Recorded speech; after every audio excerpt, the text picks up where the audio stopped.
YBA Phoenix Fitness 24/7 basketball facility in Rockland, California. It's Bout That Life podcast with your host, Coach C.Collins and Coach MJ. Get it started. 3, 2, 1, let's go. Hey, welcome to About That Life. I'm Coach C.Collins. Coach MJ, GGT. I'm DBBoutabag. He would put himself there. Thank you again for those who are tuning in. We appreciate you. Biggest thing is, what were you? This episode 30, right?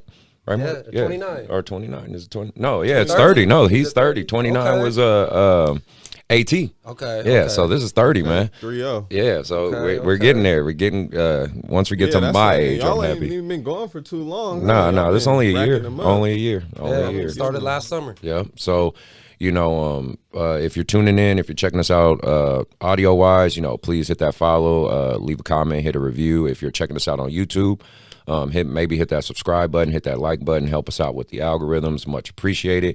One small click for you, big help to us. Again, let me shout out my sponsors real quick. If you're looking for good tournaments, go to Hardwood Palace. If you're an AAU program looking for good competitive tournaments, different levels, go ahead and shoot up there.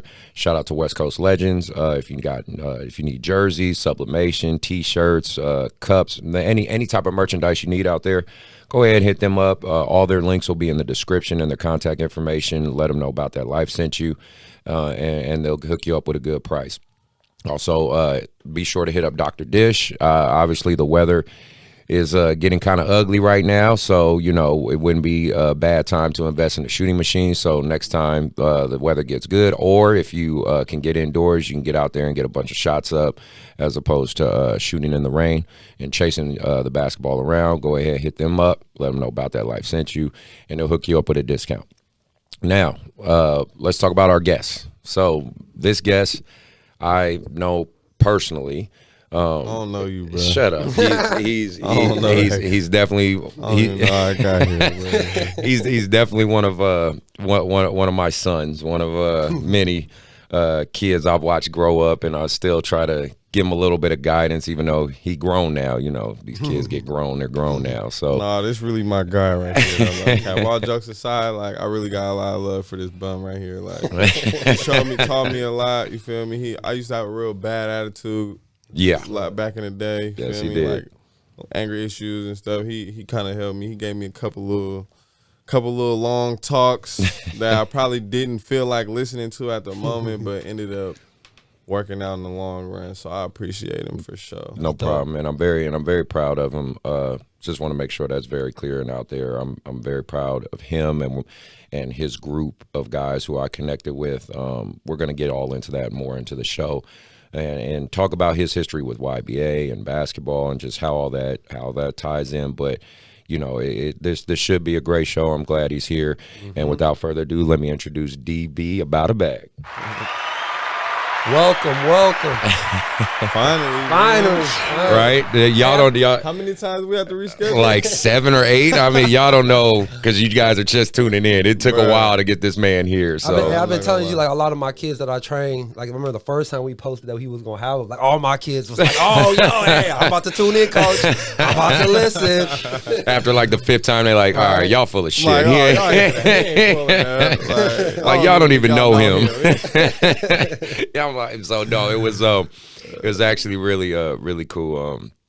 The whole process to get him here, but again, I'm just glad that he's here and able to talk about his journey and with this show, we really try to reiterate. Me and Mark really try to reiterate that the culture of basketball isn't just strictly about basketball. Yep. It's just the unifying thing that builds that brotherhood, right? Sure. And then my role in this, obviously me being a 38-year-old man and trying to pay it forward and mentor young black men like him. I feel Derrick, like I know y'all know him as DB, I know him as Derrick, so I feel like Derrick. It's cool, y'all can call me Derrick for today.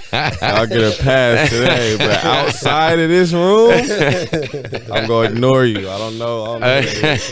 But I'm very, like watching his journey, his evolution. It's just fun for me to watch. And kids like him. We had one of his teammates in our earlier episodes, Kai Huntsberry, who's currently playing. Right there, who currently playing I forgot the college. Was it not Long Beach? Mount Mary's or Yeah, something like that. Yeah, but he's doing his thing right now this season. Proud of him. I mean, watching these guys' journeys, like I don't know if you remember Jake. You remember Jake? Yeah, I remember Jake. He's at Rutgers playing football. White boy, right? Yeah. Yeah, He's at Rutgers playing football. So it's like I get to watch a lot of these guys grow up and do their And I would have journeys. thought he would have been hooping. Yeah. No, he started killing it in football, and he got a full ride to Rutgers. So I mean, it's really fun. And talking about that today, that's the thing I want to reiterate out there, that regardless of where you end up, right? Regardless of your wherever your process takes you, you know what I mean? The brotherhood of the basketball community can always be good to you and always be there for you, because you create bonds and relationships. And I know for me, it's always been big to want to pay it forward, to want to help you guys and grow, because I don't want you to make the same fucking mistakes I am. I think I'm very transparent in my life and on this show that I'm human. I've made a lot of fucked up decisions in my life, because you've been to my mom's house. She showed you, you've seen where I've grown up. And I've slept in there. Yeah. And then AAU tournaments at Soldier Town. I had him and Durant, and there was my mom, my grandma, my dad. That's dope. We had, remember the big blue van, the old school van? The big blue van, a lot of hot car rides in there. I'm talking about damn near passing out on the way to Oakland and that. That's why it's God. like, I And want a lot of Drake songs. Yeah. So what? I like Drake. A lot of Drake songs. That's funny. I mean, I just want people to understand, listening or watching or however, AAU basketball, man, basketball in general can impact so many people and affect the youth in such a positive way that I feel like you're a living reflection of that. So I just, I know I'm going off a little tangent, but I just want to say how proud of you I am, man. I appreciate that. I appreciate it. And I felt like I know to a lot of people on the outside looking in, it seemed like I got my shit together so quick. You feel me? Like, it's like, oh, well, DB woke up one day and he was DB, like, famous rapper. But really, like, I feel like I didn't know. I was kind of lost in the sauce for a minute after I started hooping. Like, you feel me? After I was hooping, I didn't know I was going to start rapping. Or I always had a feeling for the music. And I used to write a couple little songs every now and again. But I never knew it was going to be serious to the point where I'm going out of state, doing shows, shooting videos, doing these big features with artists that I've been listening to since I was a little nigga. Like, so like it became like humbling, like for real. Like, and thinking about basketball, like basketball just, I wouldn't say it all the way made me the man I am today, but it definitely taught me like key principles. And it's just like, I'm not even gonna say basketball, just being around him. Like him always just being such on top of his shit, like, and taking care of everything. And he, like, coach, he one of them dudes, like, if he taken care of and you around him, he gonna take care of whoever around him. Like, he gonna make sure everybody good. He gonna make sure everybody fed, ate, clothes, slept somewhere, rides. Like, you good. If you in coach hands, you are great. Like, I've been good. I probably could still sleep on this couch if I needed to today. Of course. They gave me chills right there. For real. Like, no, that's real. Like that's real. Like this dude, bro, he crazy. Like, he crazy, bro. He used to, I don't even want to get into that, but he crazy, bro. I always try, man. It's always a method to the madness. Yeah. Well, then let me ask you my first thing. So, you obviously got a chance to play high-level AAU basketball. We won a national championship in Vegas, the Bigfoot tournament. Mm-hmm. He was a part of my first team that won that with Kai and all that. I got injured, I think, like the third game. Yeah. He sprained his ankle, so he couldn't play the remainder games. But let's make this clear: he could ball. He was super athletic, long, lanky. You know, what I mean, he's like 6'4", so he could hoop, no doubt about that. Him and Durant were two. Well, give me a comparison. Who I think he played I don't know, like college league. I've never seen him play. So I think. Well, what's a good comparison? I think he could have. I definitely think he could have played college if he would have. Yeah, I think he could have played college if he worked to it. But if I had to say a player to compare him to, I'm trying to think of a current player because I'm always thinking old school, like 90s and 2000s and stuff. But I mean, you could throw in that too. Yeah, what was his game like? You know what I'm saying? He was was an all-around player. Yeah, okay. He could play. He was a natural scorer. He had a natural score set. Yeah. And he had he had really good athleticism. I want to say, to me, I model his game more like John Wall. Ooh, okay. You know what I mean? Okay. That's like as far as a current NBA, like John Wall in his prime. Okay. Like in his prime. Okay. You know what I mean? Before the injuries. I mean, John Wall can still ball. Let me act like he's not a ball. But if I want to say dope. maybe kind of in my era or an older era, I'll say like a Rudy Gay. Okay. You know what I mean? Like I kind of like that style, Yeah. the combination of the athleticism, the scoring ability, things like that, and rebound, run the floor. You know what I mean? He's the type, take charges. Yeah, Oh yeah, man, yeah. I'm taking charges the whole game. I'm getting dirty. He's the type, he could drop 20 to 30 a game, or he might have only an 8-point game, but he'll get you like 8 rebounds, 5 assists, some blocks. You know what I mean? He's first team on defense. Yeah. So he and where me and him got along, he's a competitor. He he knows I hate to fucking lose, and he hated to fucking lose. So that's dope. that was our common we didn't understanding. Really lose a lot. I know we did, We but used to argue when we won. I know that's what I'm saying, because you know how much I hated losing. We used to still get into it after we won. We had a locker room. Everybody mad that we won. Like, that's true. That's how intense it got. So what? Coach Chris was like, man, we should have won by 30. Yeah, we should have won by 40. Coach is just.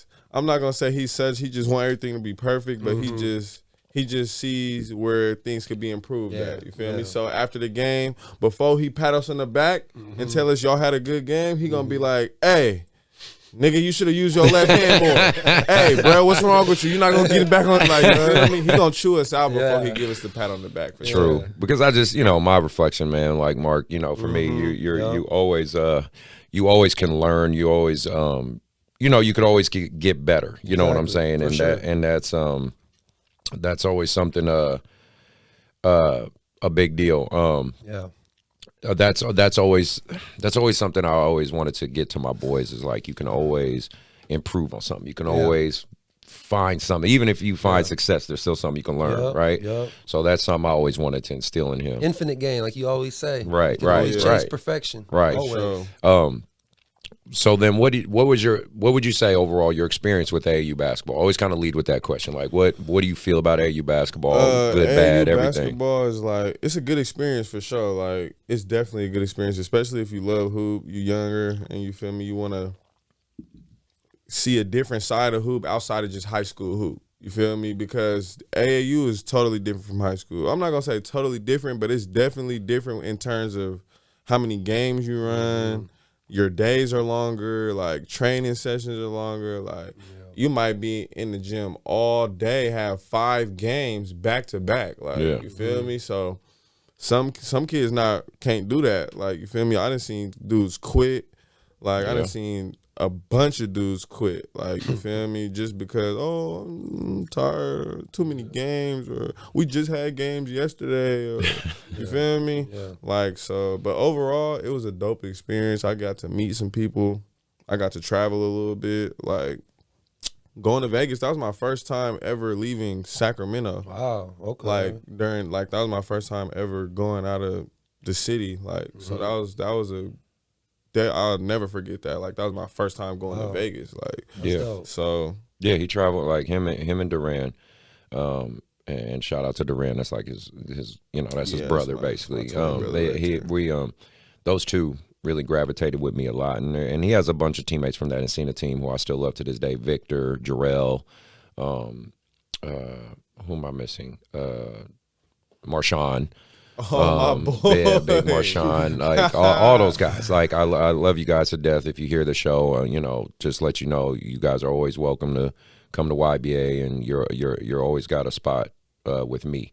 Like I think I tell you all the time, Mark, when I coach a kid, he's always, he's always with me, like period. And it doesn't matter. I do everything I can to help him. And so, with Derrick kind of being with me all the time, my goal was I wanted to expose, especially because he had, in my opinion, great basketball potential. Yeah. I wanted to expose him to as much competition as possible. You know what I mean? Now, I used to just get discouraged a lot when it came to hoop. Like sometimes I wouldn't have no hoop shoes or like, you feel me? I wouldn't have like, you feel me? Just little essentials, look good, feel good, play good type shit. Yeah. So like that kind of discouraged me not want to hoop. Other coaches on bullshit. Like, so like coach really like made it fun. You feel me? He made it like fun because I kind of was just hooping to stay out of trouble at first. Like, you feel me? But coach like showed me a different side of the hoop. He showed me like the more it's deeper than hoop type thing. You feel me? Like it's not just a game. Like it's deeper. Like, you feel me? You could really, I can't really put it in words, but like. Well, it sounds like, because just listening to how he describes you, like it's about life. You know, if you master life, basketball is nothing. It's easy. Like, it's like basketball kind of just, you feel me? It had me, it just got my head straightened. You feel me? It had me on the right track. You feel me? And I used to be on some wanting money, and in high school wanting to pull up in a car to school and all this. I was kind of infatuated by the money. You feel me? So I kind of used to ditch school and do my little stuff. I used to get in trouble. You feel me? Whatever. That's an understatement. I used to get in trouble a little bit. You feel me? I was getting high. I was doing hella. I wasn't really like. Yeah, I wasn't gonna go to college for sure. At least you know, and that's all right. Keep it at 100. I wasn't gonna go to college, bro. But I knew I loved hoop, and I knew I was gonna play AAU until I couldn't play no more. You feel me? Yeah. So like that's all that mattered. And the good part is you had success in it, because it wasn't that you just played, but you had success in it. You know what I'm saying? So then let's talk about your music. Let's talk about that, right? Because that's obviously something that's got you on the map. Something well, quite frankly, I'm sure you're proud of, right? You know what I mean? You have to be, you know. So that journey, because the last episode we just had another artist. You know, like I told you, Coach Anderson, AT. For you being where you're at, where you're sitting currently, I mean, you know, how do you feel about it? How's that journey? I mean, how, you know, to reflect on it? I feel good, you know. I feel like nothing happened too fast. I feel like everything been happening at a good pace. I haven't got overly rich hella quick. You feel me? To where I kind of get blinded by it, blinded by the money and all the stuff. Like, I feel like I'm doing good. Like, I'm doing good for sure. I'm taking it. I'm choosing my battles with it also. Yeah. Like, I'm not going to every show. I'm not doing everything that comes my way, but I'm doing the power moves, if that makes sense. Okay. You feel me? But shit. I mean, it's cool. I didn't think it's just the beginning. You feel? Even though a lot has been going on, out of state shows and shows back to back and baby tours and albums. I probably got like 5 albums out, I think. Yeah, didn't you just drop one? Yeah, I just dropped one last month, 2 Clocks 2. I think I got like 5 or 6 albums. Like, it's just the beginning. Like, I know I got a long way to go and I got a lot to learn. And I feel like when I got into it, I was like, I didn't know nothing. All I knew was make music. You feel me? All I knew was make music, studio and make music. I didn't know the drop in and the album covers and the videos and the fans and the social medias. I didn't know none of that. I just knew make music and post it on your little YouTube or whatever. So when I actually started taking it serious, like, a lot of people tell me this is crazy, but my first serious video that I ever shot and dropped it on Thizzler, I believe it hit like 20K in a month or something. Wow. Like, or 15 or something like that. You feel me? My first ever video, well, the song that at least the one I believe in from all the, you know, I don't know, because I talk to the kids. They love you. You know, they listen to what you said. The song that really got you more and more, for sure, I want to say close to mainstream success was Fettuccine, right? You dropped Fettuccine.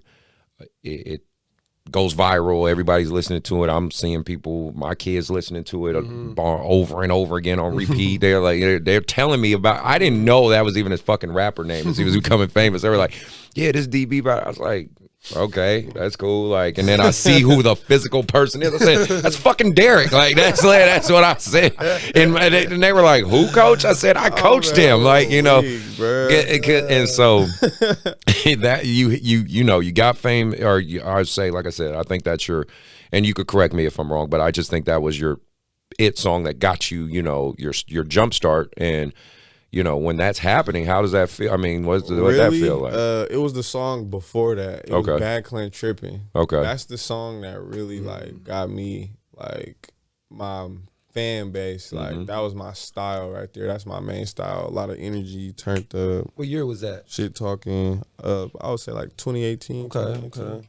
So, so when that happens, I mean, was it like surreal for you? Were you like, oh shit, this is really happening? Like, it was slowly happening. Okay. You feel me? The song didn't hit 1 million views until like 8 months or something, so it was a little stretch. But slowly but surely, I would see, and then I would notice more people slapping me. I would notice my partners or people I would link up with that just always be talking about me or be saying like, bro, I heard somebody slapping you, or people talking about you, or they didn't believe that I knew you, like type shit.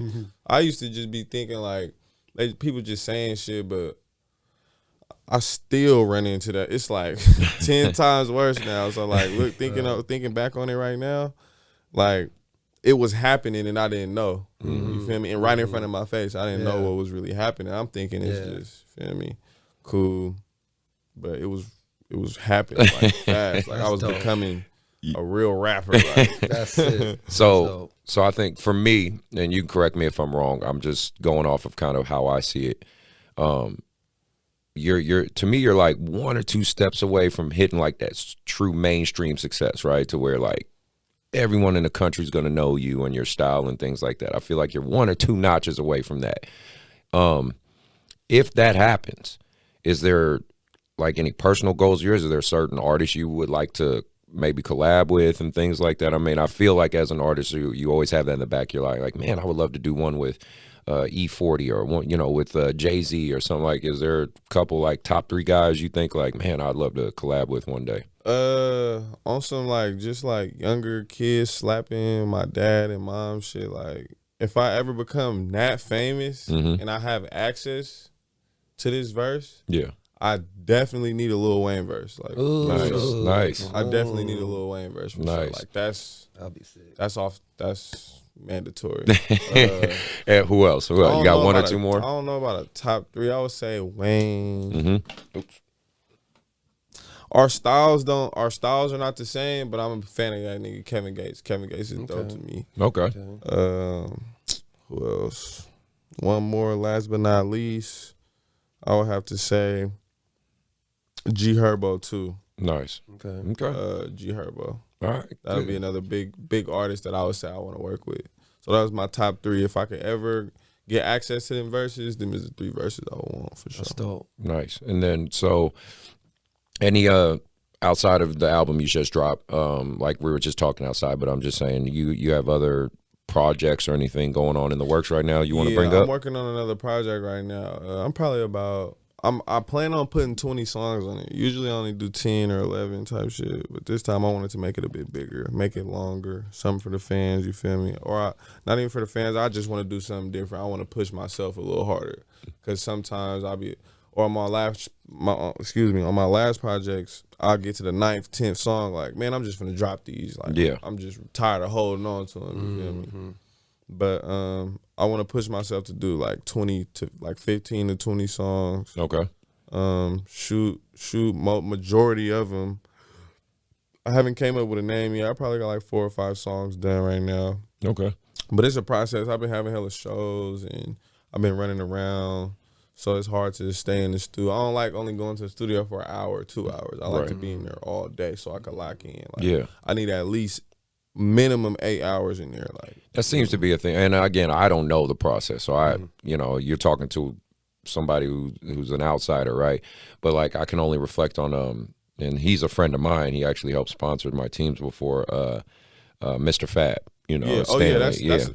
And that's crazy because Mr. Fab is like a good friend of mine now. Like that's that's what I'm saying. Have you guys ever connected? Yeah. Like, Yeah, tell I him. get love at the Dope Air store. Like Unc is cool. Like I get love down there. Like Unc. If you ever go Fab, down there and you say, you know, hey Fab, I was coached by Coach Chris. He'll definitely have some good laughs with you about that. Fab is he didn't definitely put some game in my ear, like some real game though, like some game I'm not even finna tell y'all. Like, some game I could really use. So like I appreciate Fab for that. Even the first time he even chopping it up with him on Instagram, my first time ever interacting with Fab, I got on his live and freestyle for him. That's dope. And he was just telling me he was fucking with it. They gave me a little Instagram post, hella little stuff like that. Nice, bro, because I know.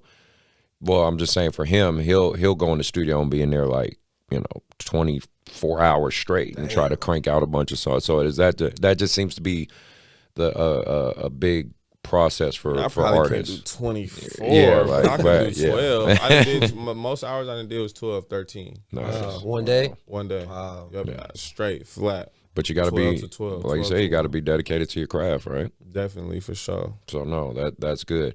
So I want to circle back. I want to talk back about your YBA team that kind of put, like we were talking about, this was before the show, on the map. You were telling me and Derrick were kind of filling in Mark, but I want people to hear about it, kind of that process, that journey, because it's actually pretty relevant in terms of having Lowe on the show. He was the vice president of the Oakland Soldiers, having him on the show, and then AT on the show, because we were just talking about how it takes a team to really make a championship caliber, an AAU championship caliber team. Yeah. You know, that's a process.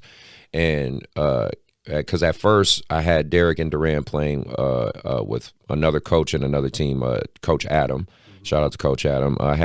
Because I wanted them to learn AAU style. So if you want to say my team was the A team, they were the B team. They were A caliber players. He definitely was, but he didn't have the experience. He wanted us. I remember you telling us you wanted us to play for Coach Adam, and we was hella mad. Yeah. But you was telling us like we need to get used to dealing with other coaches because you was preparing us just in case we did go to college and you wasn't our college coach. Yeah. I remember you was telling us that like because not everybody is gonna be as cool as you, and not everybody, we're not gonna be able to communicate as good, and we're not gonna be able to relate as much. I wanted you to get used to different voices. Just that by itself makes us easier to communicate and relate with. So like you just wanted us.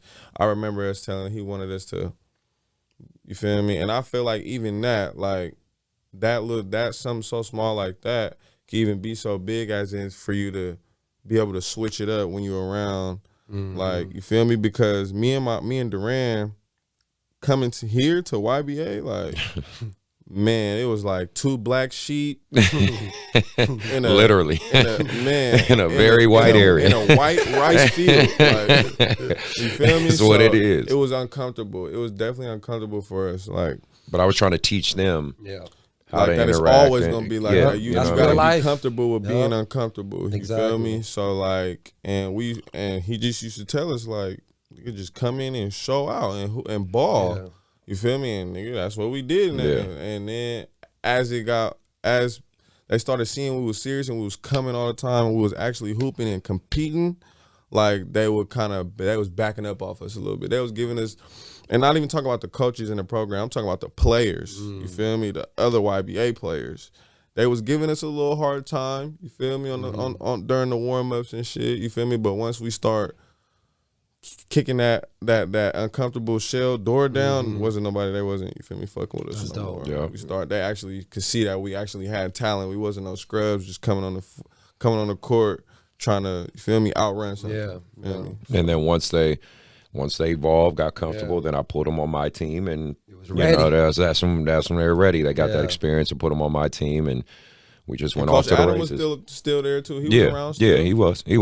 So too. We made that happen. Their team's just good coach for sure. Yeah, definitely he is. Good dude, good brother. Sure. Shout out to Coach Adam, big time. Shout out Coach Adam for sure. And then just so people listening, looking, understand. So that team. And I'm gonna well you guys will see it because we're gonna have photos up on the show. You guys are gonna, if you're watching it, if you end up watching it on YouTube, I'll show the old school photos and their championship photos and all that good stuff. that team in particular, like I said, it was such a just a very unique group of different mixed kids, different backgrounds. We had a 6'8", 6'9" Indian kid, and then you had the team was like divided into groups of two. Yeah, like it would be like these two kids went to school together. These two kids did. These two kids did. These two kids exactly. did. And we was all from all over. Right. So it was like nobody knew each other coming into the season. Wow. And then slowly but surely, as we kept winning and rolling, they just kind of unified. And the unique thing about this team, this was the Beastmode team, the team that was sponsored by Marshawn Lynch and whatnot, and he backed it up. And that's when he came to the games, and I'll have that photo up and everything too. Wow. But yeah, no, these guys were a part of that. They were in all intents and purposes, and I'm just so it's on record, like his team that won in Vegas, and that team that was together, they are the ones that helped put YBA on the map. YBA owes a lot of who we are today due to him and those teams. It's not me blowing smoke up their butt. Like they earned that shit. Now again, I'll give myself credit as a coach because I had to recruit and coach these guys, but they're the players, and they showed a great reflection. They bonded. They got unity. I think you guys.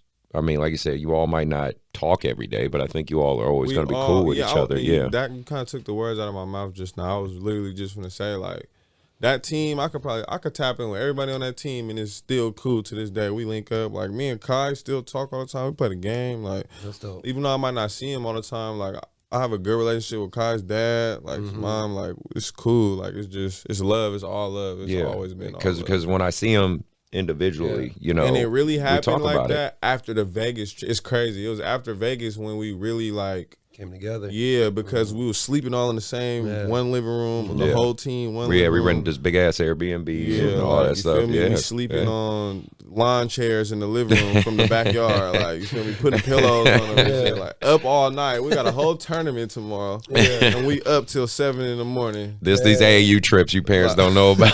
How crazy it gets, man. That's crazy. But no, they bonded, and they and we played some tough fucking teams. We man. did, bro. We played some teams. We did. We played Kenya Martin Jr.'s team. We did. We met the Cavs coach. Yep, met the Cavs after they won. Tyronn Lue, Kenya Martin.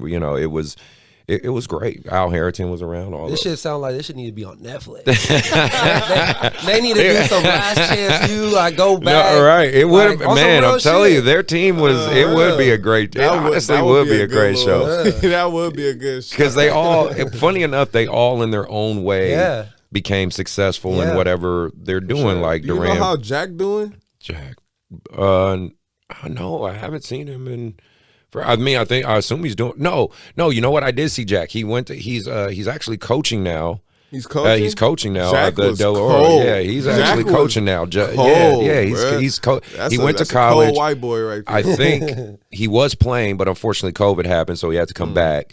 But I think he's coaching at Del Oro now, still working on his bachelor's. But yeah, no, he's living good. He's doing good. Jack is the only white boy I know love fried chicken more than a black kid. I swear, okay. Jack love fried chicken more than a black kid. I swear, bro.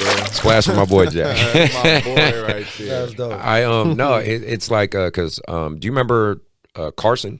Yeah, White boy Carson. Carson Sparks. He played at Sierra. Now he's at Division II in Montana. I don't remember exactly. Damn, do you remember Joe? Hey, bro, one of y'all got to give me some tickets, bro. Y'all doing all this Division I and II. What's up with y'all? They listen to this show. I'm sure they'll give it to you. They'll hear you.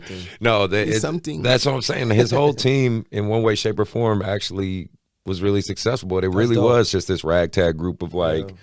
When we came into the Vegas, it wasn't like nobody knew us. Nobody expected us to do shit, really. But we really came out there and just balled out. That's what's up. I have a kid, like, for instance, one kid on their team that's, I love this kid to death. Roy, you remember Roy? Yeah. Roy McGinnis. So he's, this kid, he could ball, he could score. He went to Del Campo.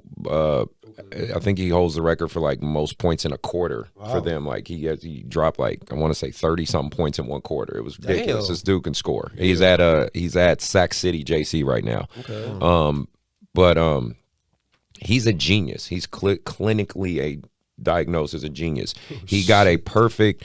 You didn't even know this, but he got my face, I'm like, he got as a genius. he got a perfect something? he got a perfect score on the math portion of his SAT. Damn.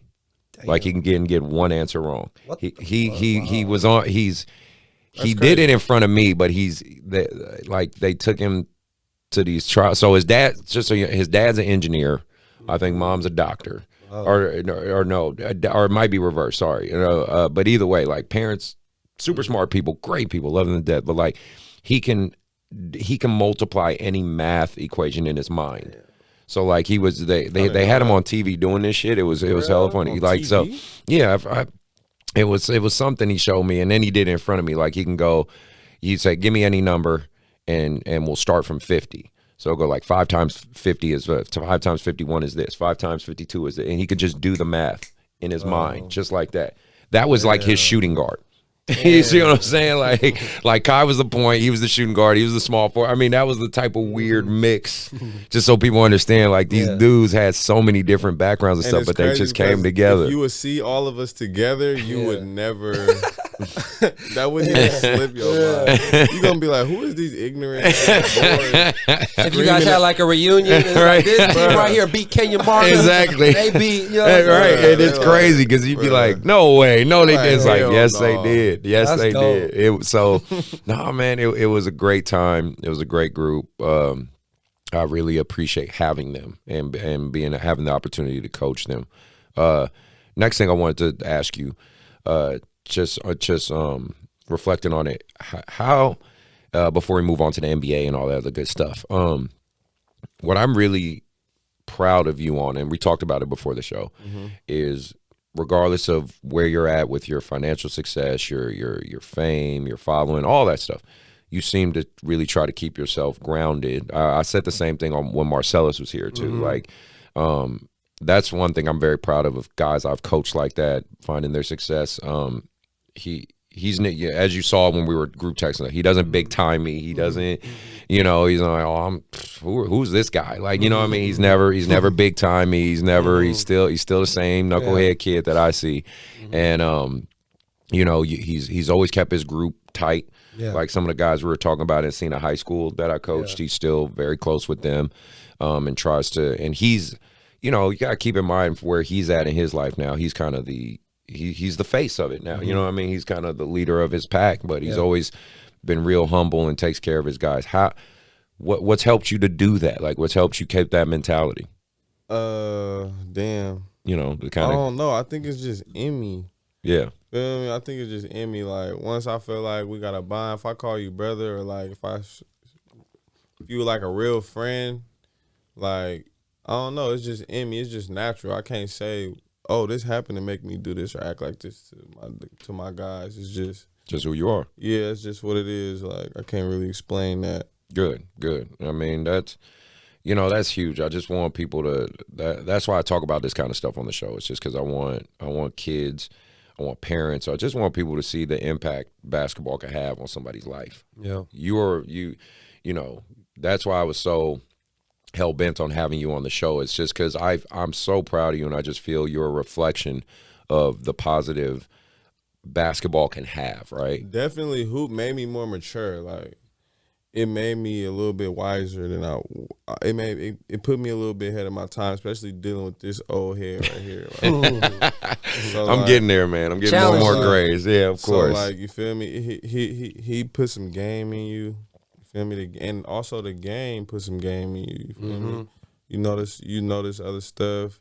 You gotta notice how you gotta act. It's not all games are the same. Not all coaches are the same. Sometimes you gotta deal with crowds. You gotta deal with refs. Sometimes it be bullshit refs. Like, basketball just made me more mature. It teaches you a little bit how to hold your own out there. You feel me? When you on the court and it's this competitive team and you can't call a timeout, or you playing defense and you gotta just step up to the plate. You feel me? Yeah. You could kind of use that as life. When life hits you, you can't just play defense and back down all the time. You gotta step up to the plate and apply some pressure. You feel me? You gotta box out. Yeah. You know what I mean? Yeah. Close out what I meant to say. No, I know what you're saying. I like it, man. I like it a lot. Mark, you had any last questions or anything before we go? Yeah, before we go to the NBA. stuff, Yeah. One question I kind of want to ask you, and I know you don't, especially with the music now, but I'm trying to tie this in because I know a lot of my kids listen to this, is for you to get to this success when it comes to the music side, because of course, like, it's not just all luck. Like, you put in work. Yeah, definitely. You know what I'm saying? Yeah. So, for all my kids listening where, they can still translate this to sports, what type of work did you have to, like, what is it for you every single day, whether it's a motivation, whether it's your work ethic, what led you from, 2016 and now we're in 2022 that got you to this point? I would have to say real life stuff, and also me just falling in love with the culture more as time go on. You feel me? Because when I first started, I wasn't really like all the way into it like I am now. So but I would say I done lost a couple of friends, couple of my partners done died. You feel me? In the past years. And that motivates me for sure. That it makes me want to be able to show them what they couldn't see while they was here. You feel me? So that's motivation. That's powerful. And really just falling in love with music. Period. As you work more and you see your work, it's a different feeling when you see your work working. Yeah. Feel me? When you actually see your work working for you, and you actually getting paid, and you see your hard work getting you views, and you feel me? When you notice them long ass training sessions, and you actually notice that jumper starting to hit in the corner that wasn't hitting last month. You feel me? It's the same thing. You feel me? It's when you start seeing that it's working, it's okay, then I could really do this. If I did this 50% and this happened, if I do it 150%. Ain't no telling, you feel me, what'll go down. Yeah. You feel me? So that's dope. That's how it is. Well, nice.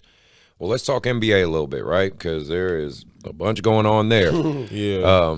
First off, what's your favorite team?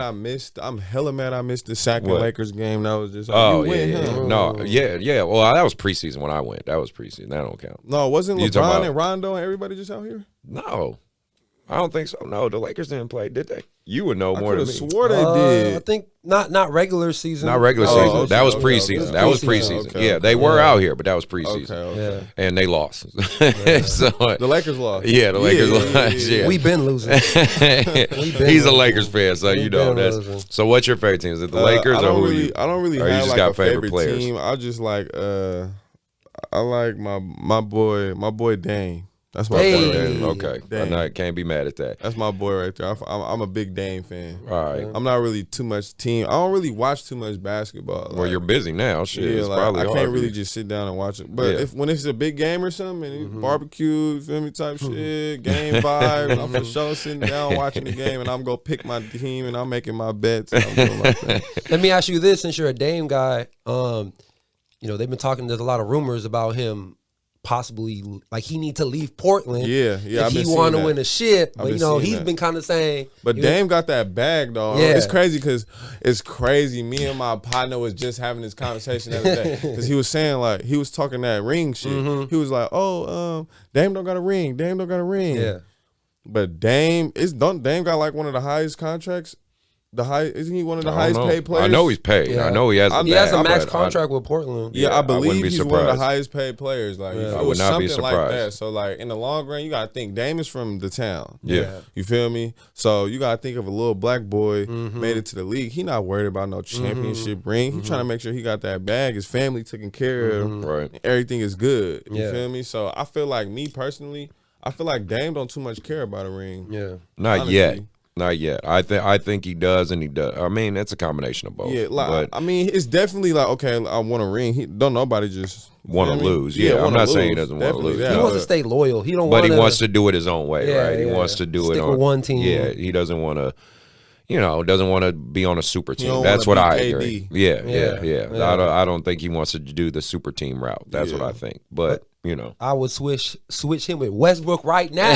I would bet switch you would. him with Westbrook right I bet now, you bro. would. I we're would gonna switch those. we're gonna talk about that. So like I said, D, I know you ain't get a chance to watch hoop that much, but Westbrook is making it very tough for the Lakers right now. Westbrook not showing up? Nah, man, it's bad. It's terrible. It's bad. I know There's too you'll many get stars on the team. That's why. Turnovers, throwing up. He's shooting like 15% from three. He got no. That's one thing that I do love about him. Like, he don't give a fuck. He ain't scared. No, he ain't. But it's like, bro, you gotta play smart. You out there just throwing up crazy shit. Like, it's tough right now, man. Yeah. It's tough. I LeBron's feel like- hurt. Fuck. I feel like it's probably like that because he got some dogs to back him up, so he can kind of slack off a little bit. Well, see, like I said, but LeBron's hurt right now. So LeBron's hurt. It's kind of It's AD made and for a Westbrook. month, too. Yeah, Like yeah, a month. Oh, yeah, my man. God. It's gonna be that Laker storyline is gonna be very interesting. I mean, Yeah, it might get crazy. what if? Okay, I'll tell y'all this. I'm talking about this. What if in this crazy shit they don't make the playoffs, bro? What if that actually was that? What if that was to happen? They don't make the playoffs, Damn, or they get, or let's say they get the I know eighth a seed. couple of. I know. a Wouldn't that be couple of bad? I people don't. gonna be I don't think sick that's gonna about happen. that. But wouldn't that shit be crazy if that happened? Fuck. That I don't think. It's like they build up this That's scary. overhyped ass star team, and then they don't even. It don't. that would be crazy. Like, what would you do with that, man? That would is definitely tough. hurt LeBron's legacy. Yeah. I know he don't want that shit to happen, so don't make that shit happen. Right. You know what I'm saying? But that would be all right. I personally do not think that would happen, but I'm just saying. But it's just, it's rough right now for the Lakers anyway. The Warriors are killing. Oh my My God. Warriors are killing right now. Curry just had 50. Oh my God, Bro, Seen that like, last night, I and believe. I'm watching the highlights of it. I mean, Jesus, man, what's so Curry is unique about this mean. guy. I mean, clearly he's a shooter, no doubt. But I mean, the way he creates his shot, it's not like no one's guarding him. Yeah, he's not a spot up He shooter. No, will definitely like- run all around the whole team. Yeah. Double back. And He'll do. I mean, he can be a spot up shooter clearly, but it's just saying, like, you look at those plays, and I mean, some of the shots he's making are just unreal. yeah, they for sure. They just like, I'd be so discouraged as a defender. I'm like. bro. Like Make you not outside even of hacking this motherfucker, there's really nothing you can do. Yeah. Like nothing. Even and this is with the new rule change. I mean, where they're letting the defenders get a little more physical. Yeah. So I got to give a lot of Y'all credit looking to good, him. man. Yeah, when Clay come back and you guys got Wiseman coming back, y'all Yeah, looking man. kind of scary right Yeah, now. man. I Yeah, think they're I'm not 9-1 gonna right lie. now. And again, it's still early, obviously. But man, that momentum in the beginning. Yeah. that counted in the long run for sure. yeah, I'm for bet. sure. And so I don't know if you guys saw. I saw it obviously last night, and I've been talking about it all day. I don't know if you saw anything Jokic? about it. Yeah, the Jokic thing. Yeah, what did you think about what that? happened? Man, so Oh, my yeah, God. when you saw when he shoved elbowed him in the the back. back. Yeah, it's so there's been I feel like was they losing? no, the Miami Miami was getting Heat was blown out. losing, but so just so you understand the whole context, Miami Heat was losing, and they've been on a hot streak. Miami's been playing phenomenal, and the Nuggets and them got history. I don't think he really elbowed him hella bad like that. Nah, he did. No, he that did. shit was Jokic bad. fucked about him. bro in Miami. Oh, you talking about? that shit He did Mad. too. What He made the thing that made him mad, it didn't look like. I feel like he put too much. It's he because hit remember, him. you got to think, like, if Jokic was like 6'1", 180, he would have been flying. But Yeah. because Jokic is so big, it didn't yeah. look that bad. I mean, you got to Okay, give. I mean, because on the Jokic is outside looking in, it 6. really didn't look but bad. Jokic is like- 6'11", So you got to think 284. exactly. So if this little dude doing that to But him, he and hit him Jokic right double- under the rib. Yeah. He hit him And the right there game in the was rib. over. You played hoop. You know. Yeah. You It know. went pop. Come on. You know the difference when someone's like I doing just something felt like dirty. bro was in the middle of the momentum of running towards him. Yeah, but I mean, But but I'm. just grab him. I think He could have just grabbed him. He could have. He was trying to foul. He could have swiped his arm. He didn't have to do all that. And Morris got a and, history. and that's what you got to understand. The guy that did it, Marquise got a Morris, history. He a thug. and his Oh, brother, okay. Margaret, they have history of Yeah. doing this Shit dirty like that. type of shit. Okay. Yeah, it wasn't So like he was kind of on top of it before. Yeah, Oh, yeah. yeah. He didn't let shit slide. He and was so ready and for so the and play. Jokic kind of had this well, damn sure before now, this theme of, oh, he's kind of soft. Yeah. You know, you be physical with him, he's kind of soft. Him and Luka, because they're European players. There's this whole theme that European players are soft, which is that's fucking ridiculous. I've never really but noticed that. Yeah, exactly. But like, you know, that was the theme. And so he just won MVP last year. Yeah, he just won MVP. And so when Markieff did it, you know, he thought he turned his back because he didn't think Jokic was going to do anything. He just thought, I'm gonna punk this white boy and he ain't gonna do shit. Maybe that's why I thought it wasn't intentional. It was like a momentum thing. Nah, he turned his back and he he shoved him because he just thought like, oh, this motherfucker ain't gonna do nothing. You know, when you certain motherfuckers, you feel like, man, he ain't gonna do nothing. He tried to test him real quick, and Jokic let him know real quick, like, bro, Jokic yoked his ass up. Jokic don't do that. You know, if he had to do that, he was pissed. If he don't do that shit, Exactly. He looked at hella mad. For real. Like, he looked at high. And what's crazy is, so now we see the social media aftermath, because there's always a social media aftermath. The Twitter beefs, the, you know, Marcus left a tweet saying, "Oh, hit him in the back, noted," and then his brothers don't want to tweet. And it's just to be clear, Jokic has two brothers. One's an actual boxer / UFC fighter, and the other one I think is just a big motherfucker. And they're both like they're all three like 7 foot. Huge? Yeah, they're all like 7 foot, and they're from Serbia, which is a Yeah. very fucked up country. If you guys want to actually be Google the dropping history of bombs that, out like, there. let's make this very clear. You think our hoods is something? Y'all, some of you guys really need to step out of the country and see other hoods. I'm good. Yeah, exactly. Like, this shit is crazy. And so, but the brothers left a tweet, which I thought was actually pretty classy. They said, look, we'll be waiting for you. yeah, well, yeah. They basically just say, hey, man, you know, it happened on the basketball court. Let it go. Leave it on the basketball court. You know, but if you want to take it to that next level, we'll be here ready for It's you. up. Yeah, like My thing just, is, like, I feel like people need. If you've seen Training Day, you know what I'm saying. If you've seen Training Day, then I'm not. I know. Jokic and they ain't Russian, Right. but the way them Europeans operate, Yeah, they I don't think they should leave that alone right now. like I said, I don't know Markieff and Marcus's Morris hood resume. I don't know if they gang up. Like, there's certain guys in the league that are really like affiliated, like DeRozan. Jackson.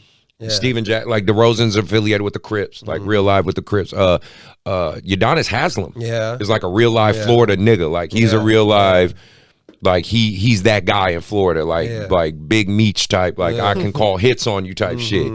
I don't know if the Morrises got it like that. I mean, if they do, okay, because the Jokic brothers are outnumbered here because they are in the U.S., but I don't know if they really got it like that. But I mean, I feel like it's not really gonna go. I don't think it is either. It's an NBA storyline. It's just a hype. But watching it, and I'm just gonna say this because I'll have it on record. No, I don't believe Jokic was wrong. I do believe. Let me put it like this.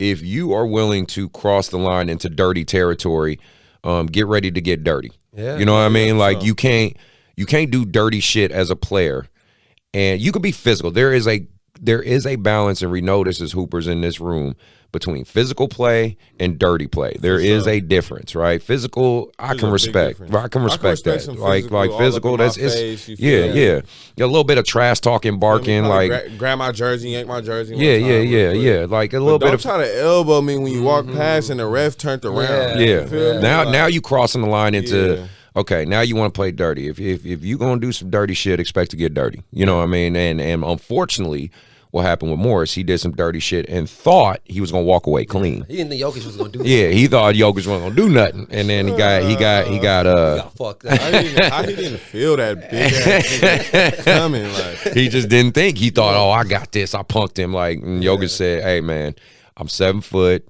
or 6'11", whatever they list him as, 284, and I'm coming at you full head of steam.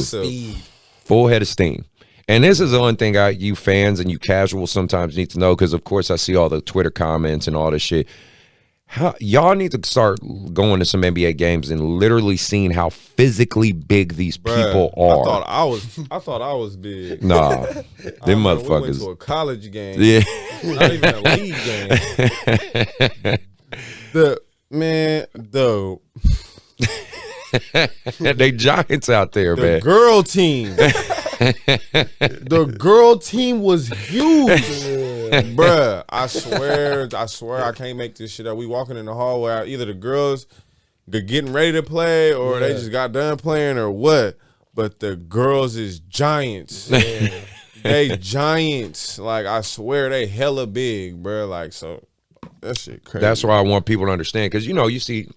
You and I both know. We see the comments or social media, be these dudes. Oh, Dwight Howard's a bitch. Yeah. Bro, have you seen Dwight Howard? That motherfucker is huge. I ain't never seen him, but I know he huge. He huge. I'm like, you would not say this shit to these people's faces. Like, stop with all that shit. You know what I mean? Jason Tatum is damn near huge. Yeah, they're all big. Like, I seen him in person. That nigga damn near huge. Like no 6'9". cap. yeah, well, what I try to tell people, I'm like, because, I've had kids and like, Steph Curry's not that. Steph Curry's 6'3". Yeah. He is 6'3". Well, like, he's not a short guy. He just looks hella small to everybody out there. That's all. Like, you guys need to understand that when you say some of the dumb shit you say in the comments, man. But with that storyline, I mean, I don't think it's gonna grow anymore. I hope it doesn't. At the end of the day, it was too. I mean, Markieff Morris is fine. He didn't have sustained any injuries, or he's fine. Jokic is going to get suspended. It's going to be at least 1 or 2 game suspension. They said Morris got fined $50,000, and Jokic is fined 1 game. Okay, so I mean, it's going to happen, huh? Would you rather be fined $50,000 or 1 game? I don't know. It depends. I got 1 game is probably cost more though, right? Yeah, because you get paid in your you get paid by the to be fair, not the games you played, because obviously if you claim injury and stuff like that, but in the contract, it's the stipulation that you're playing these games. When you suspend a game, they basically subtract. That's like a day's worth of work gone, right? It's like you didn't work your shift, so they're taking that away. Yeah. So that just costs more. But I mean, Jokic ain't broke. He ain't worried about it. But no, it's just let that be a lesson to some of you guys out there. If there's any of those guys who play dirty, you do some dirty shit. Around. Yeah. Right? Expect some shit to happen. Like, you do some dirty shit, expect some shit to happen. Back up slowly, like. Exactly. I want to move on to kind of hot take, with some of the current events. Let's talk about Travis Scott. Obviously, because of having DB here and him being an artist, and we talked about it obviously with AT, but there's new developments. I don't know if you've been looking at some of the stuff. I've been looking at some of the stuff on YouTube as more developments are coming out. First off, again, let me offer my condolences from Bout That Life podcast about the people who lost their lives and the families affected by that, for real, and the people injured. Unfortunate. Yeah, it's not a joke, and it's not okay. Nobody expects to go to a concert to pass away. I mean, that's just how. I mean, you go to a concert, and again, you could speak on the reflection as an artist because you've done concerts and things like that. I mean, I'm sure you go with the intent of just entertaining the crowd, having good energy, having a good time. I mean, that's typically what you would think. Shows get crazy, but I ain't never even seen nobody too much get any type of injured at a show. I don't know if I'm not big enough or what, but I've never even seen a fight break out in the crowd or like anything like. But I'm pretty sure you don't encourage it at your shows. You're not telling people, let's fight, let's go after do the show. Find who you don't like in the crowd. That's the difference, because all this news is coming out and these videos have come out and all this where Travis Scott has a history of inciting violence. And at the show, and it became mosh pits. It's so now it's. But that's that rock star shit, though. Yeah, that's true. Like that mosh pit shit, and that, like, you feel me? There, like, mosh pits are literally big ass circles and niggas running in, punching each other, like, literally. Like, I don't know the appeal of that. I don't get it neither, but like, it's not really that mosh pit shit was before Travis's time. Yeah, like, you feel that's me? true. So, like, that was honestly when I was in high school. Him for that. Oh, he insinuated he wants mosh pits and he wants it to be violent. No, it's not violent. It's rock. It's just a rock star lifestyle. Like, if you're not in it, you don't think that, you wouldn't understand. Like, you have to be either going to concerts, popping out to shows, doing shows, a part of that lifestyle to understand the feeling when you in there and it's happening, like, you feel me? Now I've been hearing a hell of stuff like a dude was sticking people with drugs in there and doing shit like that. So I feel like if that is true, then that's a big reason on why people was tripping out in there, like damn near borderline going crazy, trying to get in or whatever. I didn't even see. I seen a couple of videos. Yeah, I mean, there's whatever was going on. There's been different reports of, like, you know, of course, people are going to the demonic conspiracies and, you know, saying, oh, this was the Illuminatis, and this was a sacrifice. I'm gonna cut away from all that because that to me is just bullshit. I'm just gonna go basically pure off the logic and facts. It was overcapacity, which shouldn't have happened. Unfortunately, he was inciting a lot of this behavior, which he is going to be liable for. And, you know, people have already started lawsuits and things like that. I did see that. Yeah. You know, the videos that are surfacing of of Kylie Jenner and them being escorted out, literally by people that were dying, or passed out, shows a discrepancy of what the security guards had put out there, saying the security was basically, and the police were saying, oh, it was so crowded we couldn't get people out. Well, this video contradicts that statement because you are literally, they were saying, let's get the important people out. But the person that's lying dead 3 feet away, we're not going to worry about them because they're not the important people. Because they showed video of them getting the VIP people out, but they weren't getting the people that were actually passed out and things. But security was saying, oh, we just couldn't do it. We couldn't get to them. We couldn't get people out. Well, this video, that's what I'm saying. We live in the age of transparency. Everybody has a camera. You're better off just telling the fucking truth. You know what I mean? Like, stop lying and just tell the truth. Just say, hey, we should have helped that person. We didn't. And, you know, Kylie and Travis and them are paying us, so we made them the priority. I mean, as fucked up as that sounds, that's probably the truth. I was just gonna say that's the truth. You saying like that guy's not paying us. Yeah. They're not the millionaire. We just didn't make that guy the priority. You know, and it's sad, but the things are designed this way. The capacities and everything are designed this way for safety. When, for instance, when they say an elevator can have a capacity of 35 people or X amount of pounds. Don't go 50 people. Exactly. You don't put fucking 50 people. But unfortunately, because remember, around 2 p.m., people broke in through the barriers and the gate and broke into Astro World. It was thousands. It wasn't like a couple, like 50 people. It was thousands of people who broke in. And those same thousands of people who broke in are now going to the concert. And they're now making it past capacity, which then makes it unsafe. Yeah, for sure. 1,000 people probably didn't even get tickets. Yeah, that were broke in. Thousands. It wasn't, you know what I mean? So, you know, this is going to be an interesting storyline. Obviously, there's going to be a lot of people paying the price. And, you know, all I can do is say prayers and hope we learn from a mistake like this. When you look at it as an artist, I mean, what do you take from something like this? Because, again, you don't know your path. You're still young. You're a young man, and you're still up and coming. Who knows? You might be in the next Travis Scott. Shit. In terms of your popularity, not don't make the same mistakes. I'm talking about popularity. You get that level of DBBoutabag gets that level of popularity. What do you do? And something like that happens at my show? No. I would hope to God you would not let nothing like that happen at your show. But I'm just saying, what do you learn from that? What do you see from that? I see he should have damn near. He was supposed to cancel the show. He was supposed to cancel the show after people broke into Astro World. Okay. Because first off, that's as corny as it sounds, like I could just imagine how much them tickets was. $800. Okay, boom. $1,000 ticket. Yeah. Okay, let's think about that. $1,000 ticket to stand up. That's crazy. Damn near in the back of this big ass crowd, not even front and center. I could just imagine how much the tickets was to say, oh, first entrance or front row or whatever. You feel me? So for thousands of people to break in, not paying no band, no nothing, like he was supposed to shut that down. He was supposed to, like, just off of having respect for the fans that actually did pay that money and they actually did travel, because fans travel Like they will travel 6 hours to come see you because that's the closest you're ever gonna be to them. And and at the end of the day, not to cut you off, but I'm just saying fans make you guys who you are. You know what I mean? Like, and you gotta appreciate that and respect it. You gotta for sure appreciate that. Like he was supposed to cancel the show for sure. Like he was supposed to cancel it. And me personally, I feel like he kept it going because he knew it was gonna go viral. Yeah. You feel me? Yeah. The people breaking into it, he knew that was gonna go viral. Like he knew what was going on.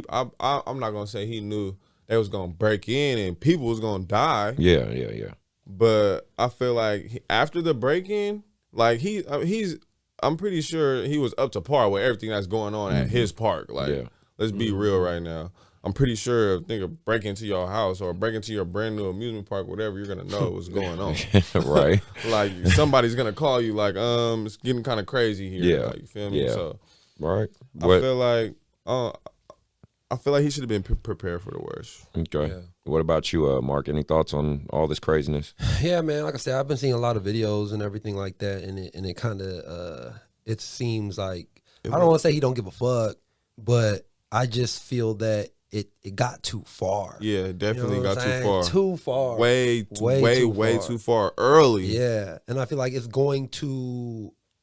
We'll see how just moving on with his career, but that's going to be there. Oh yeah, that's for his career. Like, he damn near got 8 bodies. yeah.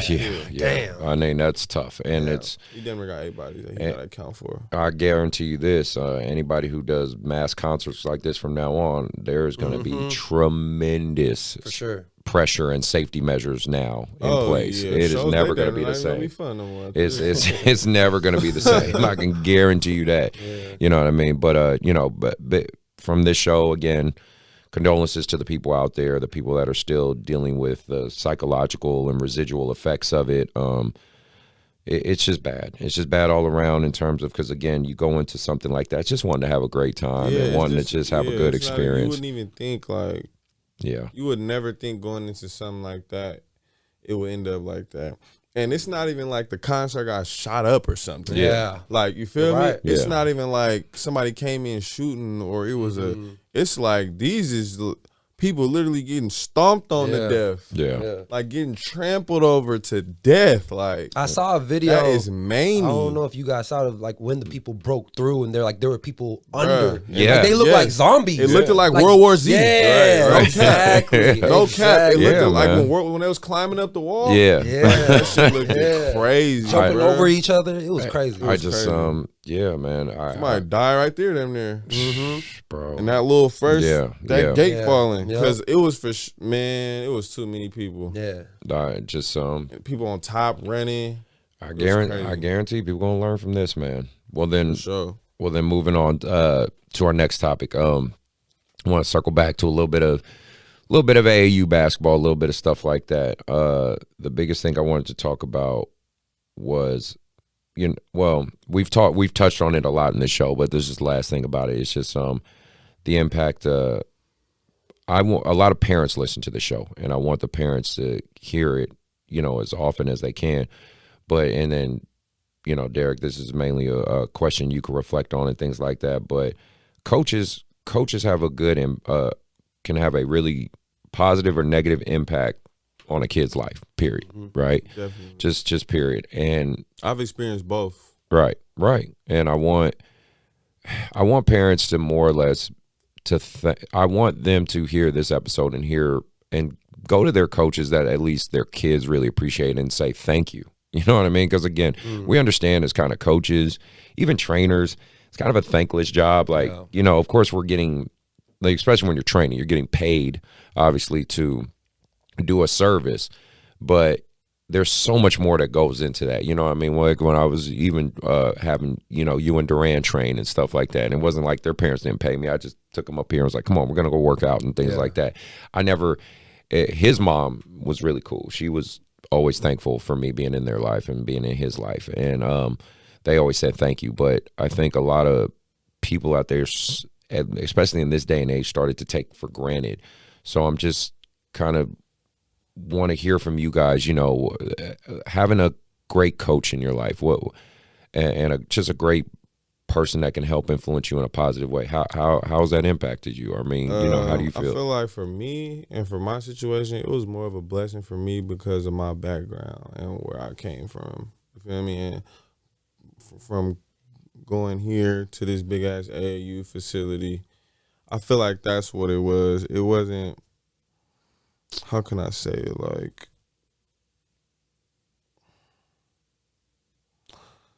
it's like it was a different experience. You feel me? Like, it was a different experience, but at the same time, the coaches, because a coach can have you feeling like you could be the worst player, but a coach will still have you feeling motivated to play and go harder. You feel me? But then there's also coaches that make you feel like the worst player, like you just suck, like you just need to get on the bench and just hang it up.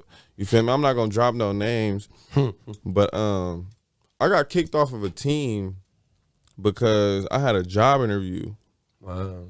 And I went to my job interview instead of practice. Missed one day of practice. Wow. Oh, And one day, I missed one day of practice. Came to practice early, like I got a job interview, coach. Coach gave me an ultimatum: you either gonna play on this team or you gonna do this. Oh, wow. So me, sophomore year, and like I was telling y'all earlier, so want money, but I was growing up. You feel me? I wanted to start buying my own clothes. I wanted to start getting ready to take care of myself. You feel me? So I went to the job interview. Yeah, like, good for feel you. me? That's good. Like, I went to the job interview. I didn't, and that discouraged me. That moment right there was probably was a big reason why I stopped hooping. No That's cap. fucked up. Like, that moment, him telling me to, that was a big reason why I stopped hooping. So parents definitely need to, I ain't even gonna say admire, I'm gonna say appreciate coaches that's actually in their child's life and actually doing stuff outside of the training. Like, even when it just comes to little advice during training, you feel me? Even when it comes to just chopping it up, sometimes your kid is irritated with you all day. You feel me? And sometimes this facility helps them blow off steam. You feel me? You come and chop it up with your coach, and you could come just chop it up about what's been going on at home or whatever, this and that, etc. So coaches are important, especially a good coach, a positive coach that's going to make your child feel secure and act, because it's all about having fun at the end of the day. You feel me? Because coach is not going to be in here and be like, oh, well, if you're not a winner, then you have to get out. You feel me? Yeah. So, not like, me anyway. Yeah, it's all about having fun, like that, and I feel like that's what coach always instilled to me and my team and all the teams that he always coached with us. Like, it's always about having fun at the end of the day, learning, growing, and just becoming a man at the end of the day. Like, you feel me? So I feel like coaches it plays a big role in. And what about the kids, like, just development? Yep. Well, what about you, Mark? Any comments or thoughts about that one? I mean, for me, especially for us, like, like we didn't have trainers or a mentor or something. And for me, especially when you have a kid who may be very, very passionate about, a sport, whether it's basketball. For me, I'll talk about basketball. Like me, like growing up, I was very passionate about basketball. My parents, they weren't really involved. Like, they didn't, of course, at the end they were about school, go to school. Right. Of course, I went to school, but I was like, Dad, like, I want to play I never played any AAU. You know what I'm saying? I always wanted to play football. My parents didn't have the money for that.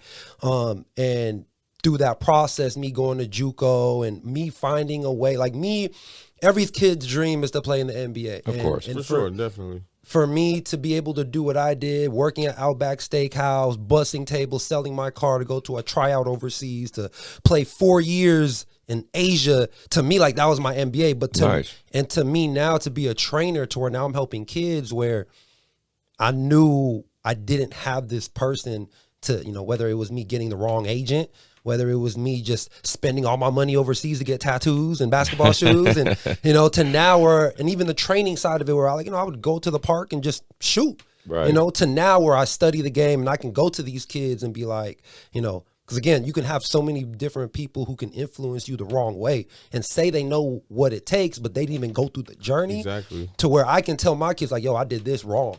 just do this right. And I feel like I've seen that happen with certain kids that I work with. If they have the passion for it, and then it goes around to now take away the basketball stuff. Now we can talk about the life stuff. You know what I'm saying? To where now, like, the kids who end up stop playing basketball, they can still take those ideas, those philosophies, you know what I'm saying, of life, and apply them somewhere else. Exactly. You know, and I'm seeing that. You know, like I one kid that he used to always get in. Marcus, you remember we had him and his dad here. Yeah. West Coast Impact. Yeah. You know, and Marcus, you know, used to get in a lot of trouble, and he started playing basketball only 2 years, and I started training him. Right. But it wasn't even about that, because he was still raw. But it was just because he was in the culture and around all the guys. And now we're about to go to the Olympics and high jump. Yeah. Puerto Rico national team, all because I've been seeing the posts. That's yeah, good. man, all because of the things, because he was just around He had us. the guidance he had. Exactly. It's that hoop. I'm telling you, that hoop. It's big time, man. It really opened your eyes, like, especially when you're on that track, getting in trouble as a young dude, hanging around, you feel me? Like, this, going from that to coming here is definitely a totally different experience. It's different. It feel good. Like, you feel me? It feel good. It make you want to do more of it. It make you want to do better. You feel me? It make you want to do better as yourself. Like, you feel me? I can't really explain it, because I've never really been a good talker when it came to, like, what something is doing for me.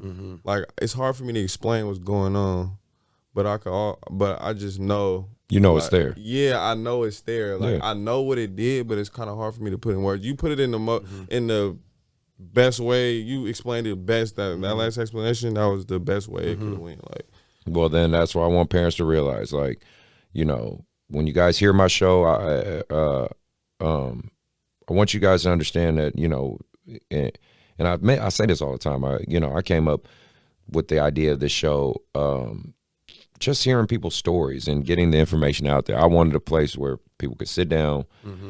We can sit in a room, just talk good basketball for a good hour or so, and just the impact it's had on people's lives and things like that.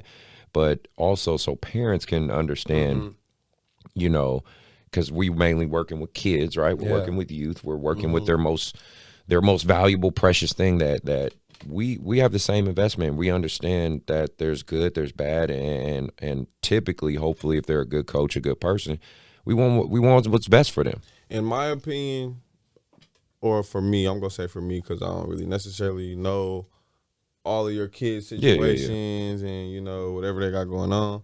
But I know for me, like, this YBA stuff, this AAU, kept me out of a lot of trouble. A whole lot. You feel me? Like, sometimes I didn't even have time to go outside after a training session. Because I catch your ass boy at this motherfucker with me all the time. Like, I mean, beat, and I got school in the morning. Like, we've been training since that room over there with the oh my God, we'll be in there till 11. But that's what I wanted. That was the goal. Keep them out of trouble, right? Like, and until 11 after school, 4 to 11. You have to stay with him. First off, you have to train, and then you have to wait with him to train his other kids and shoot around while they wait. Like, bruh. So, but it was always the end game for me. It was always just to keep these guys focused, keep someone positive in their life. I mean, one story, you know, we'll go story time. One last thing before we get out of here soon. That really, just so people understand how deep this rooted is to me, as far as just trying to not only help a kid but save a kid's life, especially if I can, you know, because I'm very much a proponent of trying to help my community and, you know, my black community. Yes, I'm speaking on that in case people are wondering, what does he mean? My black community. I'm a brother. At the end of the day, I want to help. I want to help younger brothers find success. It was one night, and you remember this. I think I talked about it on my Instagram a long time ago. Him and Duran, they didn't have any food.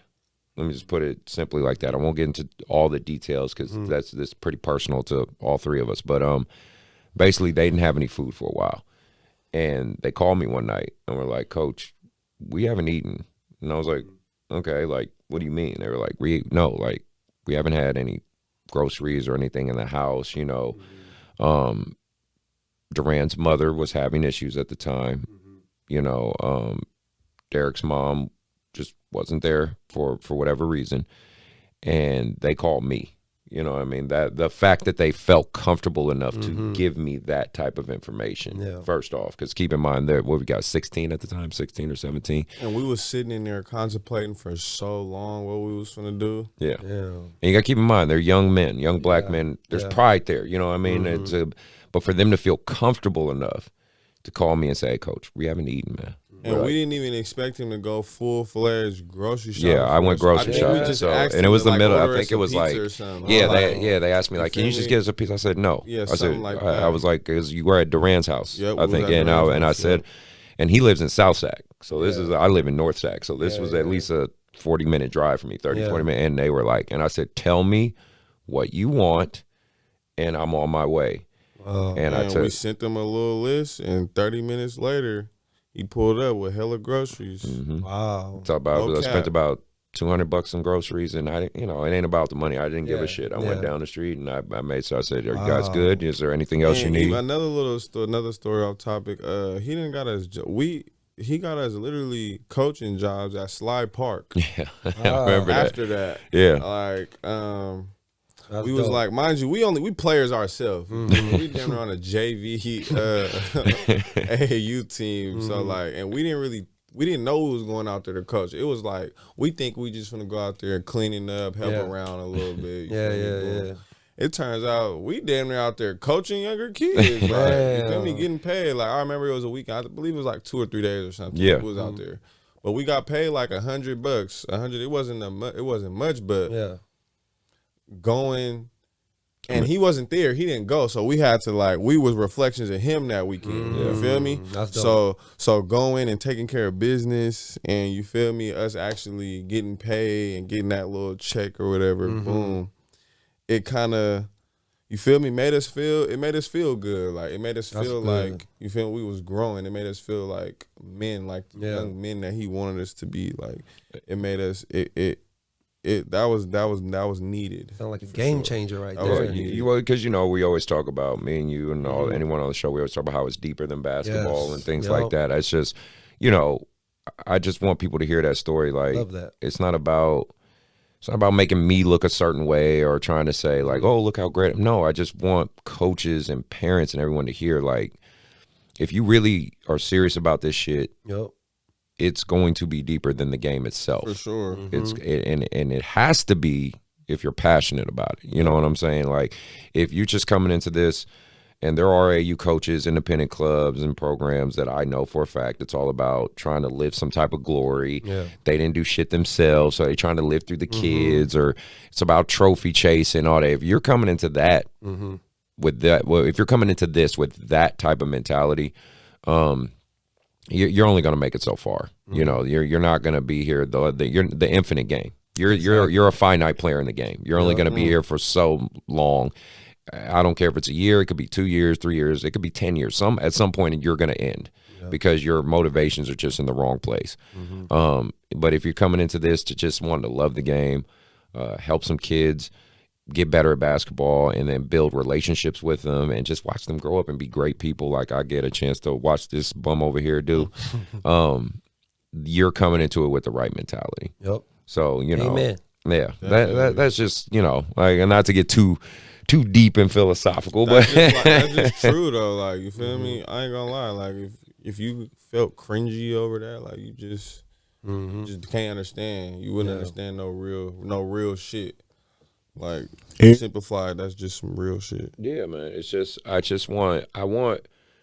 always want people to see the show and understand, like, man, I'm just coming from a place of wanting to see people be better, do better, get better. And basketball is just the catalyst to unify us. With all that being said, this was a great show. Another great one. I'm glad Derrick, your ass, finally could make it here. Shit.